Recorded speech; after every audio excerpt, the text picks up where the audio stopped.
is up, you guys? Welcome back to my channel, or welcome if you are new. Don't mind the background sounds, I hope they're not too intrusive, but it is what it is. I also have the hiccups right now, don't really know why. So please excuse all the random sounds happening today, but so let's get right into it here. So today I want to read the second intro of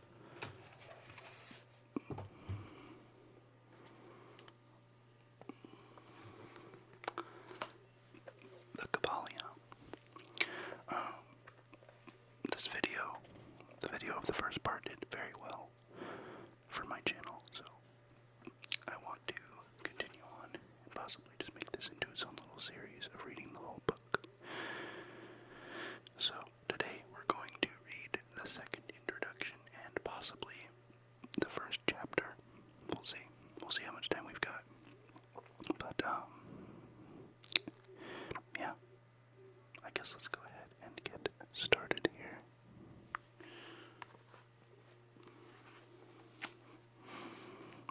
Alright. Introduction number 2, the Kybalion. We take great pleasure in presenting to the attention of students and investigators of the secret doctrines this little work based upon the world-old Hermetic teachings. There has been so little written upon this subject, notwithstanding the countless references to the teachings in the many works upon occultism, that the many earnest searchers after the arcane truths will doubtless welcome the appearance of the present volume. The purpose of this work is not the enunciation of any special philosophy or doctrine, but rather is to give to the students a statement of the truth that will serve to reconcile the many bits of occult knowledge that they may have acquired, but which are apparently opposed to each other, and which often serve to discourage and disgust the beginner in the study. Our intent is not to erect a new temple of knowledge, but rather to place in the hands of the student a master key with which he may open the many inner doors in the temple of mystery through the main portals he has already entered. Though there is no portion of the occult teachings possessed by the world which have been so closely guarded as the fragments of the Hermetic teachings, which have come down to us over the tens of centuries which have elapsed since the lifetime of its great founder, Hermes Trismegistus, the scribe of the gods, who dwelt in old Egypt in the days when the present race of men was in its infancy, contemporary with Abraham, and if the legends be true, an instructor of that venerable sage, Hermes was and is the great central sun of occultism, whose rays have served to illumine the countless teachings which have been promulgated since his time. All the fundamental and basic teachings embedded in the esoteric teachings of every race may be traced back to Hermes.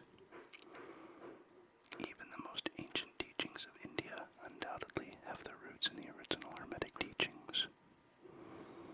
From the land of the Ganges, many advanced occultists wandered to the land of Egypt and sat at the feet of the master.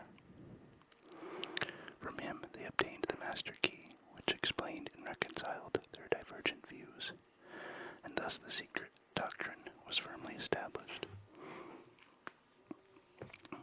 From other lands also came the learned ones, all of whom regarded Hermes as the master of masters, and his influence was so great that in spite of the many wanderings from the path on the part of the centuries of the teachers in these different lands, there may still be found a certain basic resemblance and correspondence which underlies the many and often quite divergent theories entertained and taught by the occultists of these different lands today. The student of comparative religions will be able to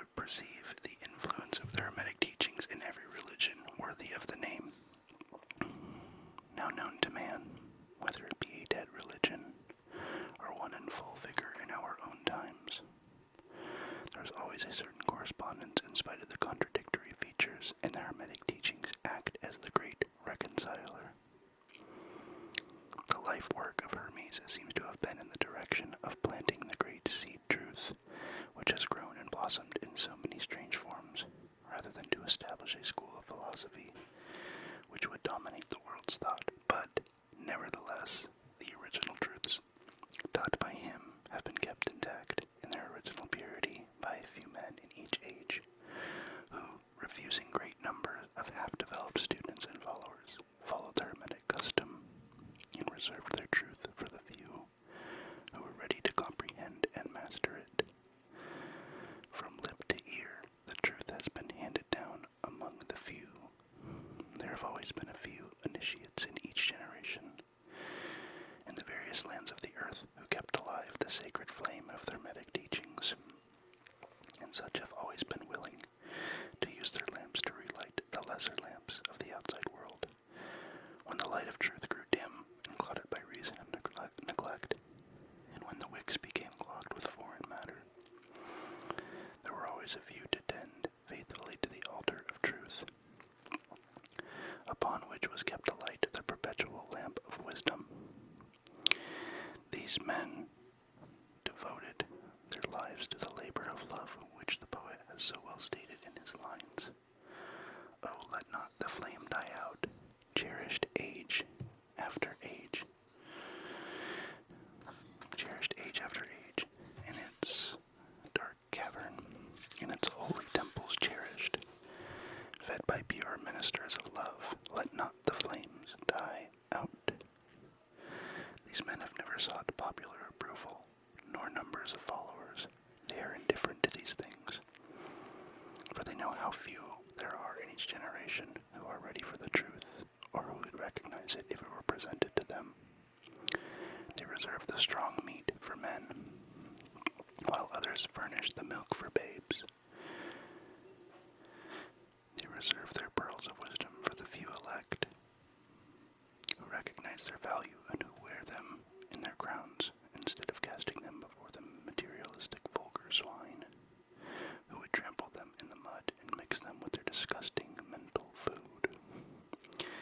But still, these men have never forgotten or overlooked the original teachings of Hermes regarding the passing on of the words of truth to those ready to receive it, which teaching is stated in the Kybalion as follows: where fall the footsteps of the master, the ears of those ready for his teaching open wide.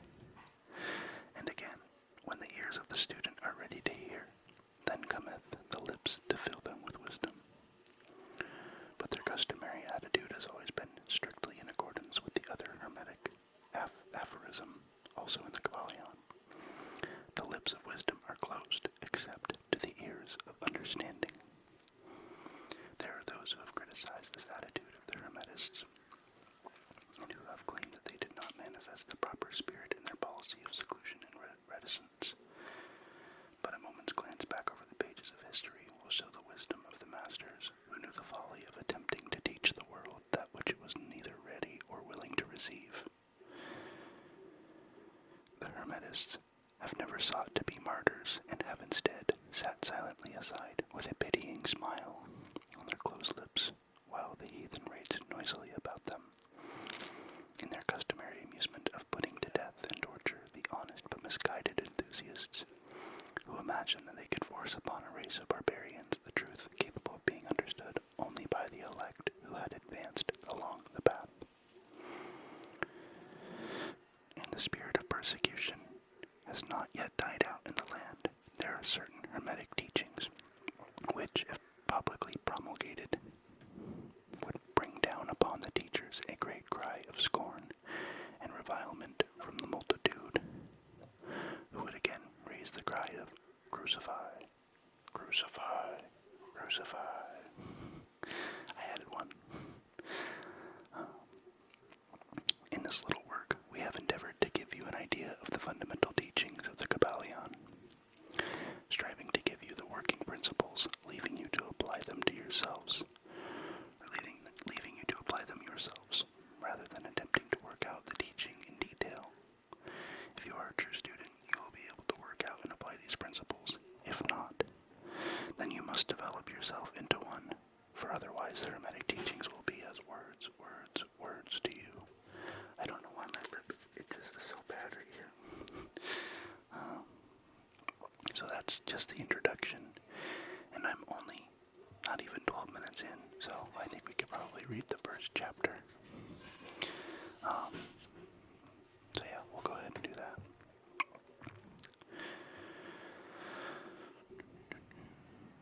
Okay. I decided not to do the house tour this week, just obviously because there's a lot of commotion going on out there. But yeah. So, chapter 1. They're so loud. I love them, but they're loud. Chapter 1. The Hermetic Philosophy.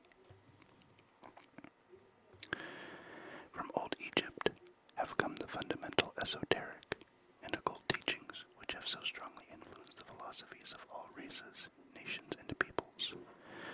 For several thousand years, Egypt, the home of the pyramids and the Sphinx, was the birthplace of the hidden wisdom and mystic teachings. From her secret doctrine, all nations have borrowed. India, Persia, Chaldea, Media, China, Japan, Assyria, ancient Greece and Rome, and other ancient countries partook liberally at the feast of knowledge, which the hierophants and masters of the land of Isis so freely provided for those who came prepared to partake of the great store of mystic and occult lore, which the masterminds of that ancient land had gathered together.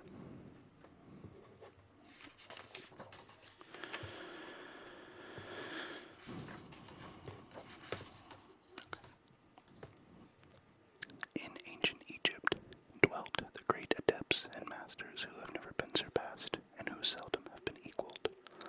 During the centuries that have taken their processional flight since the days of the great Hermes. In Egypt was located the great lodge of lodges of the mystics. At the doors of her temples entered the neophytes, who afterward, as hierophants, adepts, and masters, traveled to the four corners of the earth, carrying with them the precious knowledge, which they were ready, anxious, and willing to pass on to those who were ready to receive the same. All students of the occult recognized the debt that they owe to these venerable masters of that ancient land. But among these great masters of ancient Egypt, there once dwelt one of whom masters hailed as the Master of Masters. This man, if man indeed he was, dwelt in Egypt in the earliest days.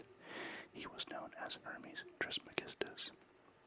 He was the father of the occult wisdom, the founder of astrology, the discoverer of alchemy. The details of his life story are lost to history owing to the lapse of the years. Though several of the ancient countries disputed with each other in their claims to the honor of having furnished his birthplace, and this thousands of years ago, the date of his sojourn in Egypt, and that his last incarnation on this planet is not now known, but it has been fixed at the early days of the oldest dynasties of Egypt, long before the days of Moses. The best authorities regard him as a contemporary of Abraham, and some of the Jewish traditions go so far as to claim that Abraham acquired a portion of his mystic knowledge from Hermes himself. As the years rolled by after passing from this plane of life, this is in parentheses, tradition recording that he lived 300 years in the flesh, close parentheses. The Egyptians deified Hermes and made him one of their gods under the name of Thoth. Years after, the people of ancient Greece also made him one of their many gods, calling him Hermes, the god of wisdom.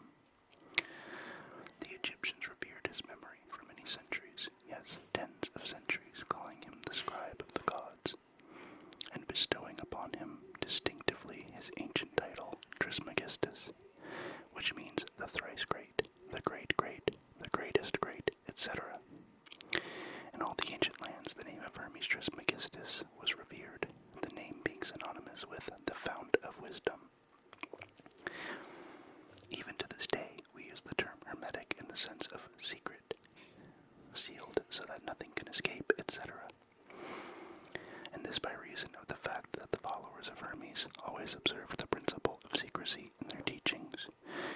They did not believe in casting pearls before swine, but rather held to the teaching, milk for babes, meat for strong men, both of which maxims are familiar to the readers of the Christian scriptures, but both of which had been used by the Egyptians for centuries before the Christian era. And this policy of careful dissemination of the truth has always characterized the Hermetics. Even unto the present day, the Hermetic teachings are to be found in all lands, among all religions, but never identified with any particular country, nor with any particular religious sect. This because of the warning. This because of the warning of the ancient teachers against allowing the secret doctrine to become crystallized into a creed. I think it's supposed to be this is because. The wisdom of this caution is apparent to all students of history. The ancient occultism of India and Persia degenerated and was largely lost, owing to the fact that the teachers became priests and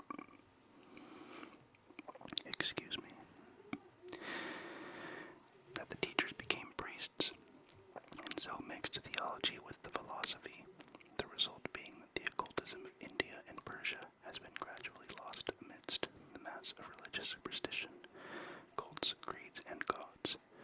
So it was with ancient Greece and Rome, so it was with the Hermetic teachings of the Gnostics and early Christians, which were lost at the time of Constantine, whose iron hand smothered philosophy with the blanket of theology, losing to the Christian church that which was its very essence and spirit, and causing it to grope throughout several centuries before it found the way back to its ancient faith.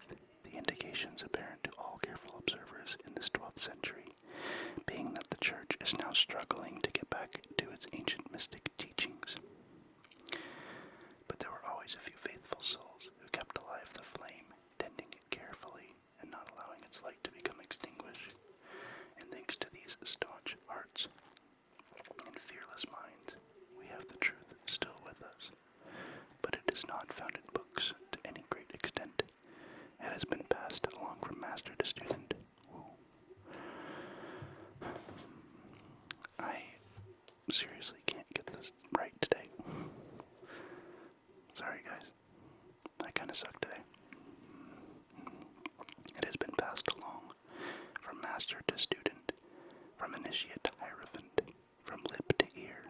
When it was written down at all, its meaning was veiled in terms of alchemy and astrology, so that only those possessing the key could read it aright.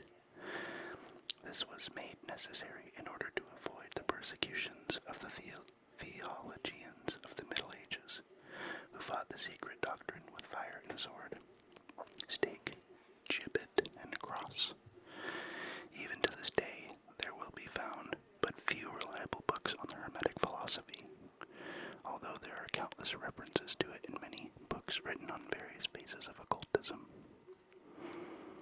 And yet, the Hermetic philosophy is the only master key which will open all the doors of the occult teachings.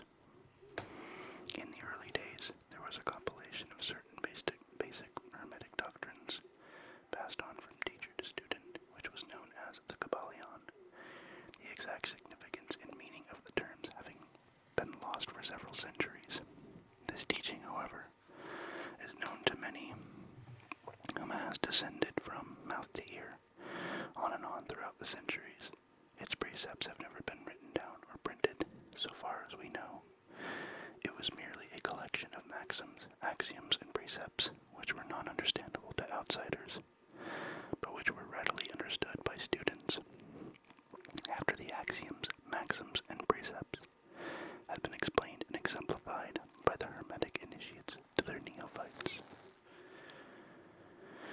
these teachings really constituted the basic principles of the art of Hermetic alchemy, which, contrary to the general belief, dealt in the mastery of mental forces rather than material elements, the transmutation of one kind of mental vibrations into others, instead of the philosopher's stone, which would turn base metal into gold, was an allegory relating to Hermetic philosophy, readily understood by all students of true Hermeticism.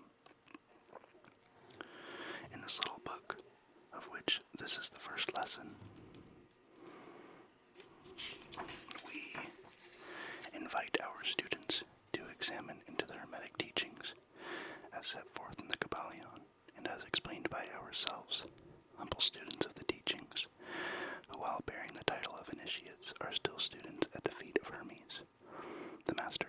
We herein give you many of the axioms, maxims, and precepts of the Kybalion, accompanied by explanations and illustrations which we deem likely to render the teachings more easily comprehended by the modern student, particularly as the original text is purposely veiled in obscure terms. The original maxims, axioms, and precepts of the Kybalion are printed herein in quotation marks, the proper credit being given. Our own work is printed on the regular way, in the body of work. We trust that many students to whom we now offer this little work will derive as much benefit from the study of its pages, as have many who have gone on before, treading the same path to mastery throughout the centuries that have passed since the time of Hermes Trismegistus. So that according to the teachings, the passage of this book to those ready for the instruction will attract the attention of such as are prepared to receive the teaching. And likewise, when the pupil is ready to receive the truth, then this little book will come to him or her, such as the law, the Hermetic principle of cause and effect, in its aspect of the law of attraction, or bring lips and ears together, pupil and book, in company, so mote it be. And that is all. But yeah, I'm going to cut this one just there. And thank you guys so much for watching. Please like, comment, subscribe, and ring that bell for notifications. And I will see you